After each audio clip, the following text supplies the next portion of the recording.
Hello friends, welcome to your channel sweet talks with bitter truth.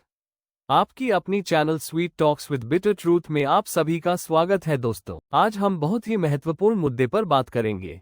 जैसा कि आप सभी को जानकारी होगी कि अभी देश के बहुत से राज्यों में एसआईआर की प्रक्रिया चल रही है।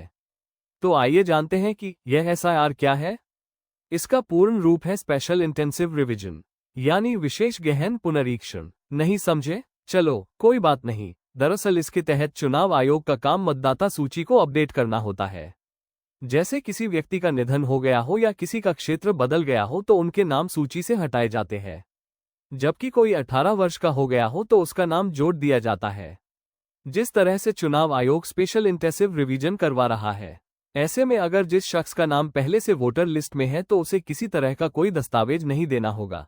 लेकिन अगर किसी का नाम कटता है तो वो चुनाव आयोग द्वारा जारी लिस्ट के अनुसार वो दस्तावेज दिखाकर अपना नाम जुड़वा सकता है। आइए इस प्रक्रिया के कार्यक्रम को देखते हैं।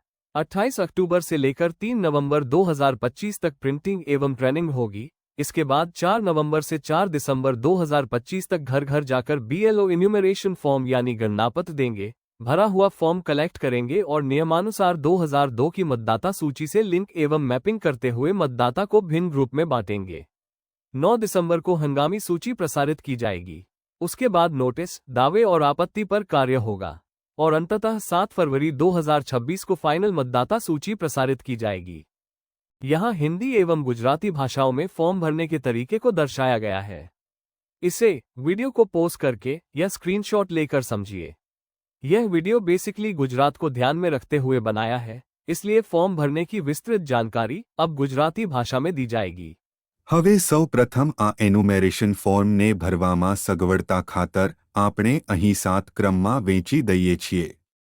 આમાં જે પ્રથમ ભાગ છે એ ઓલરેડી જે તે મતદારની હાલની વિગત આપેલું આવશે। એમાં ફક્ત છેલ્લા ખાનામાં મતદારે તાજેતરનો પાસપોર્ટ સાઇઝ ફોટો લગાવવાનો રહેશે।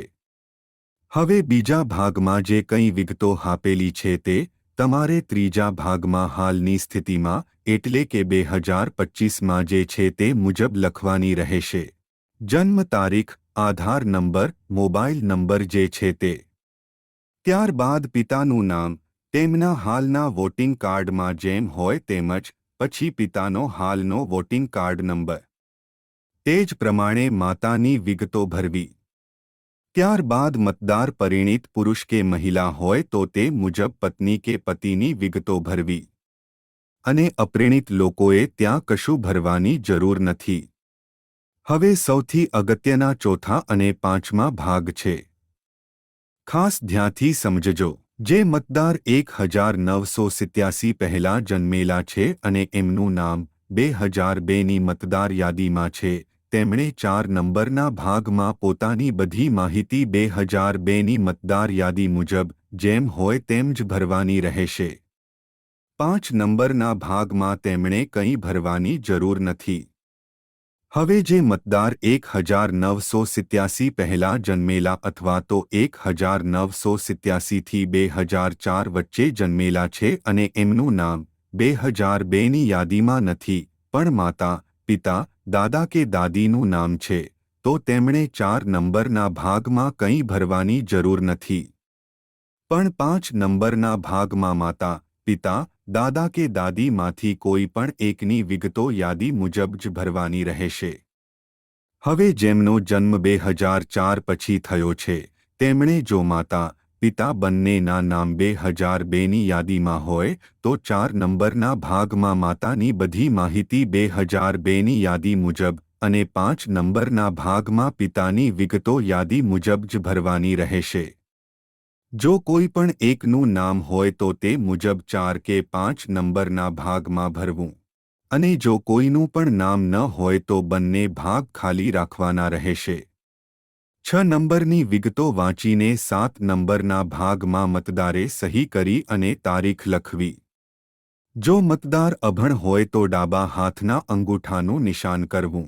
ખાસ ધ્યાન રાખવું કે કોઈ પણ પ્રકારની ભૂલ કે છેકછાક ન થાય। હવે આ પ્રમાણે બીજું ફોર્મ પણ ભરીને BLOને એક ફોર્મ જમા કરાવીને બીજા ફોર્મ પર BLOની સહી લઈ પોતાની પાસે સાચવી રાખવું। तो दोस्तों, उम्मीद करते हैं आप अच्छी तरह से समझ पाए होंगे। यदि हाँ, तो फिर इस वीडियो को अपने हर जानने वाले तक पहुंचा दीजिए ताकि उन्हें भी सही जानकारी उपलब्ध हो जाए। आपके जो भी सवाल हो उसे कमेंट करें, हम आपको शीघ्र ही उत्तर देने की कोशिश करेंगे। Thank you for watching. Please don't forget to like, share, comment and subscribe. मिलते हैं अगले वीडियो में, तब तक के लिए अपना खूब ख्याल रखिएगा।